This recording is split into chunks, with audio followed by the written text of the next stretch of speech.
si Fulan bin si Fulan telah keluar dari dunia, meninggalkan kesenangannya, meninggalkan kenikmatannya, meninggalkan orang yang mencintainya dan dicintainya, memasuki kubur dalam kegelapan.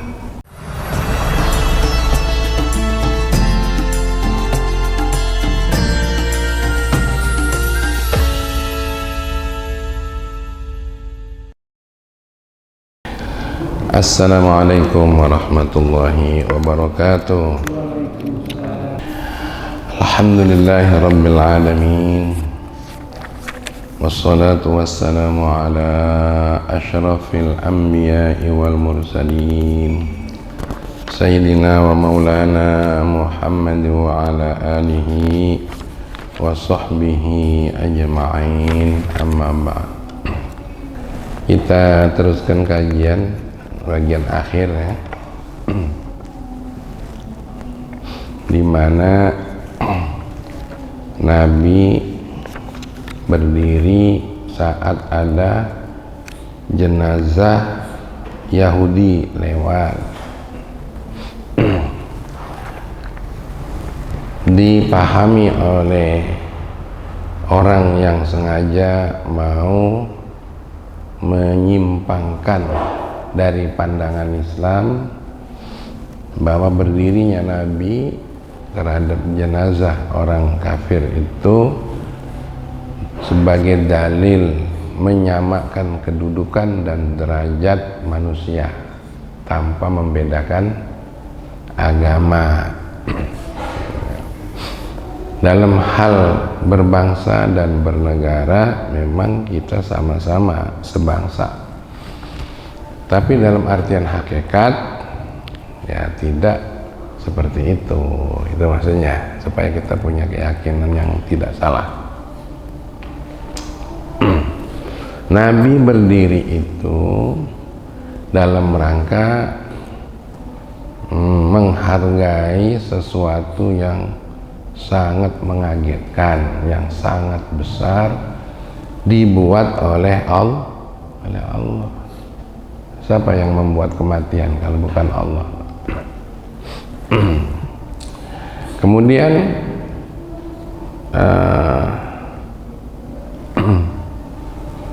yang berdirinya tadi itu adalah mengagungkan Allahnya gitu. Ya. Di sini ada hadis dari Abu Abdurrahman kemudian dari Abi Abdurrahman Al-Khubuli dari Abdullah bin Amr annahu sa'ala rajulun Rasulullah sallallahu alaihi wasallam. Seseorang bertanya kepada Rasulullah, faqala Rasulullah sallam, tamurru bina janazatul kafir apa nakumula, lewat di hadapan kami jenazah orang kafir, apakah kami berdiri untuk dia? Qala, kata Nabi, na'am kumulaha, berdirilah. Fa innakum lastum takumuna lah, innama takumuna i'zaman lillazi yakbidun nufus gitu. Kamu berdiri bukan untuk dia, tapi kamu berdiri mengagungkan zat yang mencabut nyawa itu gitu. Dan hadis ini juga menunjukkan bahwa kematian itu adalah bukan hal kecil, jangan dianggap remeh. Jadi dalam doanya kan, si Fulan bin si Fulan telah keluar dari dunia, meninggalkan kesenangannya, meninggalkan kenikmatannya, meninggalkan orang yang mencintainya dan dia dicintainya, memasuki kubur dalam kegelapan. Nah itu coba direnungkan, suatu saat itu pasti terjadi. Apakah dimulai dari sebelah kanan saya atau dari sebelah kiri saya? Nah, enggak tahu lah siapa yang nak duluan tuh. Ya. Dari kanan saya minta panjang umur, dari sebelah sini sabar. Tapi hal itu bakal terjadi, saudara. Malam pertama dalam kubur. Nah, malam pertama pengantin baru sih, nah, yang tahu Ustaz Ari lah tuh, acak mana caranya mana. Ngomong tidur dia mendak tidur, gitu ya. Kemudian juga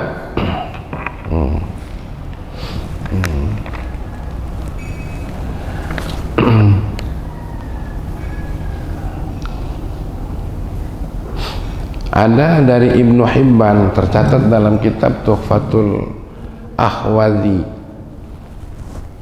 juz 4 halaman 120, i'dhaman lillahi allazi yaqbidul arwah, mengagungkan bagi Allah yang mencabut roh. Bukan bahasanya yuqbidun nufus, tapi yuqbidul arwah. Qala al-Hafiz fil Fath, Al-Hafiz dalam kitab Al-Fath, Al-Hafiz ini kalau nggak salah Ibnu Hajar Al-Asqalani.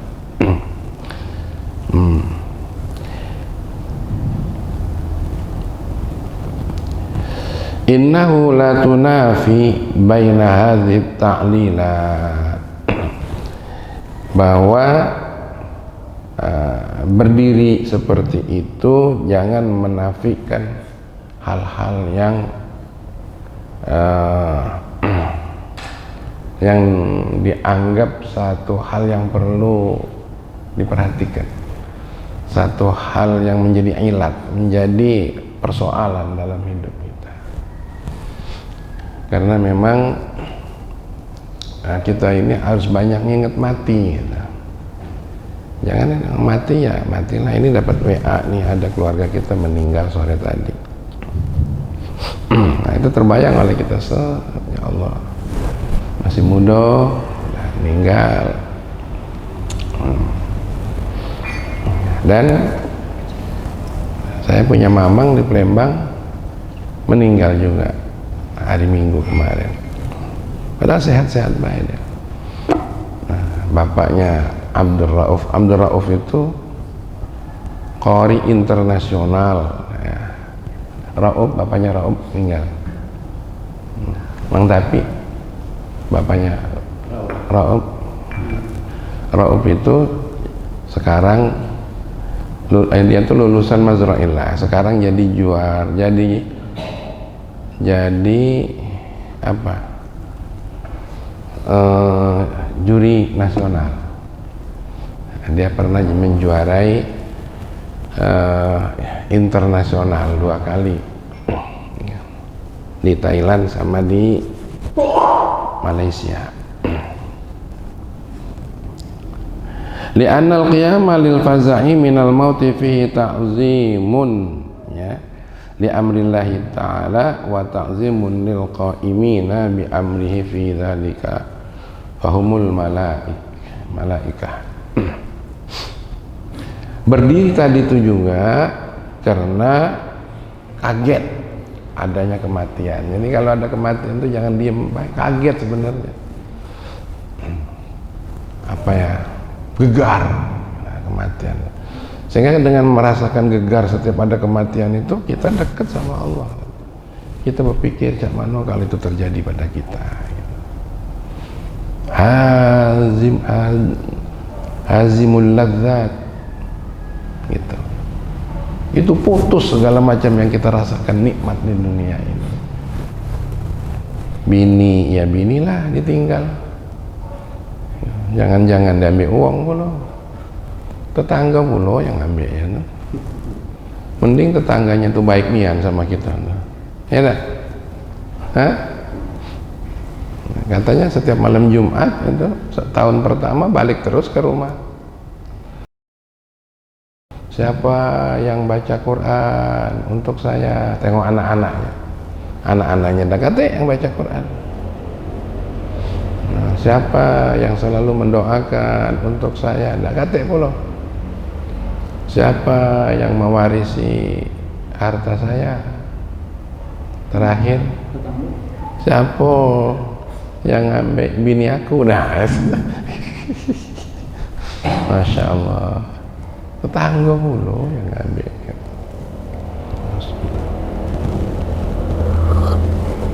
Diminum ya. Jadi seperti itulah ya.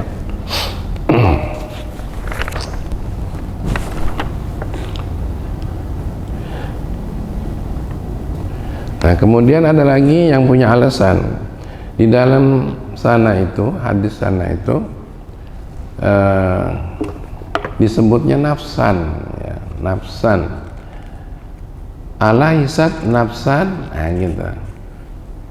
Fahadhihi hiyal ilalu as-sabitatu anhu. Nafsan itu artinya yang bersifat konkret. Nafsan yang bersifat konkret, bukan bersifat ruhan ya.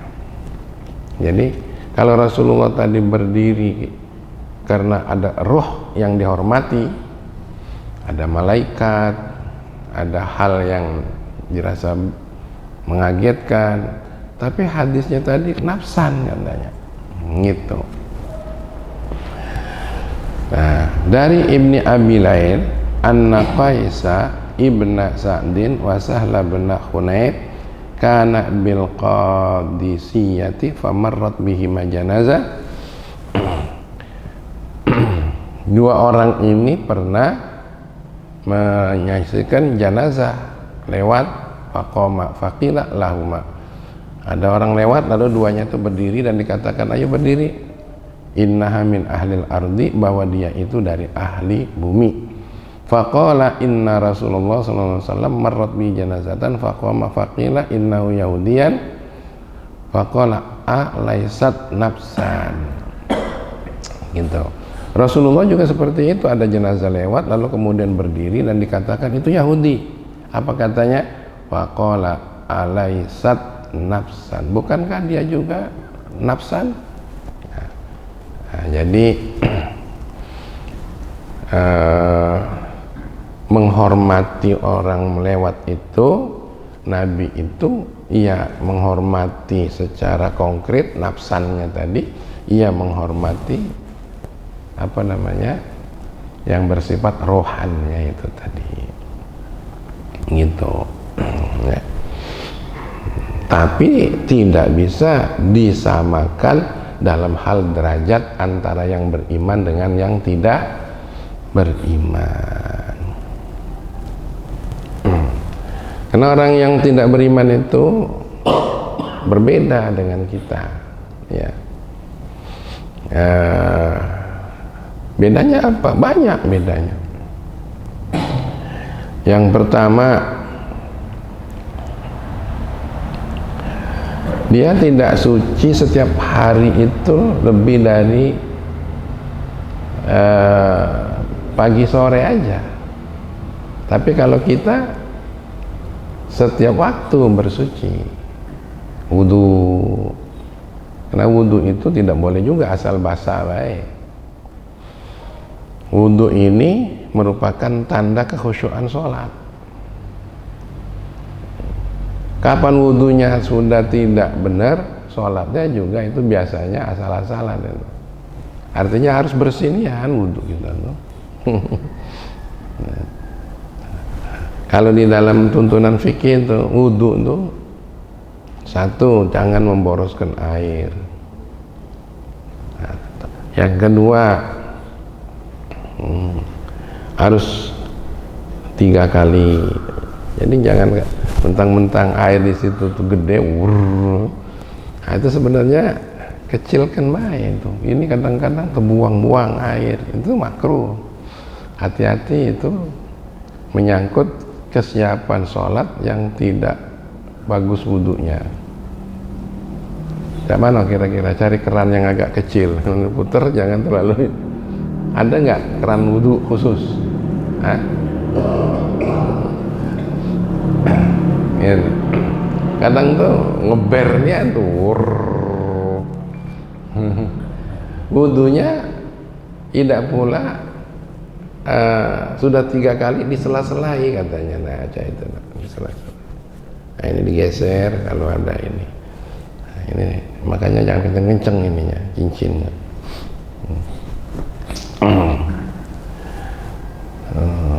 Terus tekun wudhu itu, sepanjang wudhu tidak boleh ngobrol, tapi teringat bahwa kita ini lagi memandikan sebagian tubuh kita yang nanti akan dimandikan orang, seluruh tubuh kita. Nanti seluruh biru kita dimandikan orang. Sekarang kita mandikan nih bagian-bagian. Nah. Terus makanannya orang kafir itu makannya apa coba? Apa yang dimakan? Ya tak? Makan tidak cukup dengan sapi, kambing, ayam, ikan, ya, kodok dimakan, ya, babi dimakan. Nah, makanya kemarin tuh ada orang yang ngelamar gawean. Kamu katanya kerja di Hong Kong. Iya. Di Hong Kong tuh apa? Jadi pembantu. Muslim enggak orang kafir. Berarti kamu melayani tuan rumahnya, anak-anaknya terutama makan daging babi. Iya. Jangan kan kamu makan aidok lah. Nah, terus anak-anaknya ya, kamu urus anaknya. Iya. Nah, bagaimana kalau anaknya itu kencing, mising, kamu yang nyeboki? Iya. Habis makan babi tuh. Nah, itu. Nah, berapa tahun kamu di sana? Kok sekarang nak kerja lagi? Bos kan kerja di sini kan gajinya, ya gaji santri. Punya duit apa kamu? Udah KT, habis. Nah, gitu. Jadi memang harus pilih-pilih hidup ini. Walaupun gaji 800.000 ya ada, tapi sholat jamaah nggak ketinggalan. Hah? Bener nggak itu? Ya, Ri. Itu ngaji milo, ngopi gratis. Nah, itu laksana 8 juta gaji 800.000. Hah? Nah, iya. Syukuri daripada gaji di Hong Kong paling nyebok ya anak habis makan babi apa. Nah, apalagi nyeboki kakek-kakek yang aduh ya.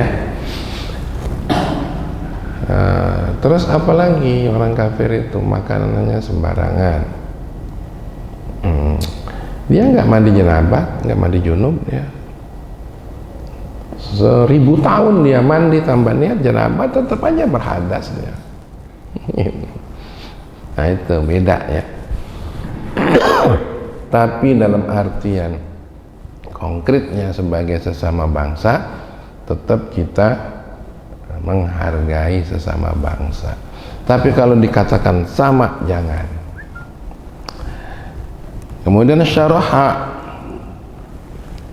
Sahih Al-Bukhari Ibnu Battal pada juz yang ketiga halaman 291 ya, ada syarah Sahih Bukhari dijelaskan madal qiyamu lil janazati ala ta'zimi li amril maut. Ya, itu tadi sama ya. Karena ada jenazah lewat, nah, lalu berdiri karena mengagungkan urusan kematian. Nah, kalau sedang ingat begitu beda. Kalau sudah kita mati beda, suasananya beda. Kemarin Baji itu ke kampung, mampir ke tempatnya gurunya Baji itu, ulama karismatik gitu ya. Insyaallah waktu dia datang, waktu dia masih hidup kan ulama-ulama tuh hadir, termasuk bapaknya Kiai Ma'ruf Amin itu sering Amin itu, Kiai Muhammad Amin itu sering halakoh lah. Yang tukang ngurusi minumnya itu ya kami dulu masuk di situ. Nah, setelah orang tuanya nggak ada, kayaknya anaknya nggak terlalu siap gitu. Ya tidak secerah zaman masih orang tuanya ada. Apalagi ya hati-hati gitu. Meninggal masih muda. Dulu kita punya teman di sini nih. Anaknya masih paling gede SMP kelas 1, dia kerja di bank, enggak. Rumahnya enggak terurus, anak-anaknya enggak terberita, ya. Ya emaknya mungkin nikah lagi tapi mungkin enggak selektif gitu nikahnya. Akhirnya yang ada habis. Nah, gitu. Nah, makanya kematian itu bukan sesuatu yang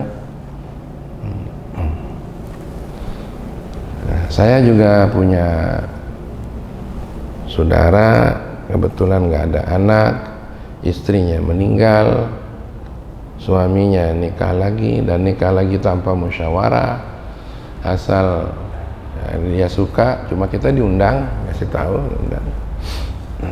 Sekarang juga nasibnya kasihan.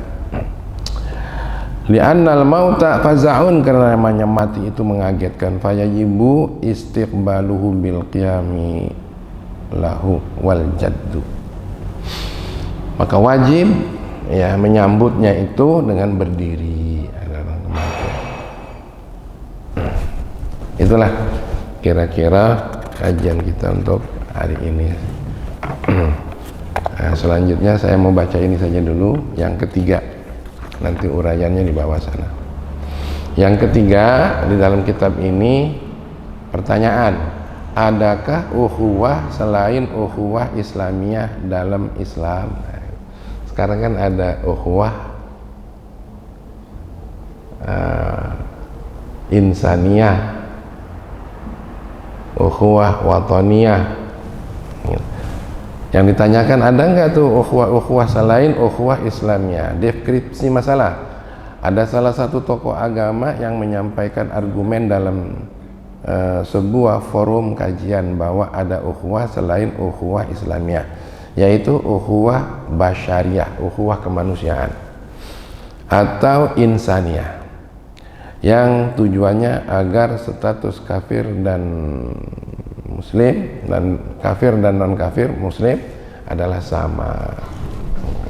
Ya, kalau tujuannya dianggap sama begitu, nah repot. Pertanyaan, apakah dalam perspektif terminologi syariat Islam terdapat istilah ukhuwah basyariah? Nah, itu pertanyaan dalam Islam itu. Nah, jawabannya secara terminologi syariat Islam tidak ada istilah ukhuwah basyariah, wataniyah dan lain-lain. Hanya saja syariat yang mengatur adab dan etika bermuamalah dengan orang-orang kafir. Jadi istilah ukhuwahnya itu nggak ada, tapi adab, kebersamaan, toleransi itu diatur dalam Islam. Bahkan saking sakleknya, kata Rasulullah, man adza dzimmiyan fa ana khasmu, siapa yang menyakiti kafir zimmi, akulah musuhnya. Artinya diatur. Tapi kalau dibulak-balik dicampur aduk ajaran itu enggak ada. Secara terminologi kata ukhuwah juga ditemukan dalam beberapa ayat.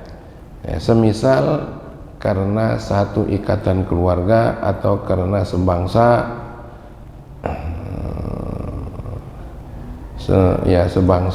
atau manusia, namun itu tidak berarti ukhuwah tersebut menjadi satu ajaran yang dianjurkan dalam Islam. Sebagaimana istilah Nasrani, Yahudi juga ditemukan dalam Al-Quran, namun tidak menjadi bagian dari ajaran Islam. Gitu. Sehingga kata-kata ukhuwah basyariah bisa dipahami secara bahasa dengan tetap menjaga akhlak dan batasan-batasan yang diatur oleh syariat, serta tidak boleh mendahului dan melebihi dari ukhuwah Islamiyah. Itu yang penting ya. Gitu. Jadi ukhuwah itu cuma ada satu, ukhuwah Islamiyah. Tapi kalau untuk sebatas gitu, sebatas pergaulan saja boleh, tapi sekarang ini sifatnya itu disamakan gitu. Itu ya. Nah, jadi ukhuwah itu dalam surat Al-Hujurat itu hanya untuk umat Islam, ukhuwah Islamiyah. Tapi kalau untuk yang lain bukan ukhuwah, karena ukhuwah itu persaudaraan. Ya, kalau sama dia nih persahabatan, bukan persaudaraan. Persahabatan ada aturannya, ada aturannya, lengkap tuh aturan. Bahkan orang Islam ini bisa memberikan jaminan orang kafir itu kalau dianya zimmi lebih merasa punya eksistensi diri manakala hidup di tengah umat Islam gitu, dibandingkan hidup di lingkungan mereka sendiri. Saking bagusnya untuk Islam, tapi jangan sampai melebihi istilah ukhuwah Islamiyah begitu. Itu saja.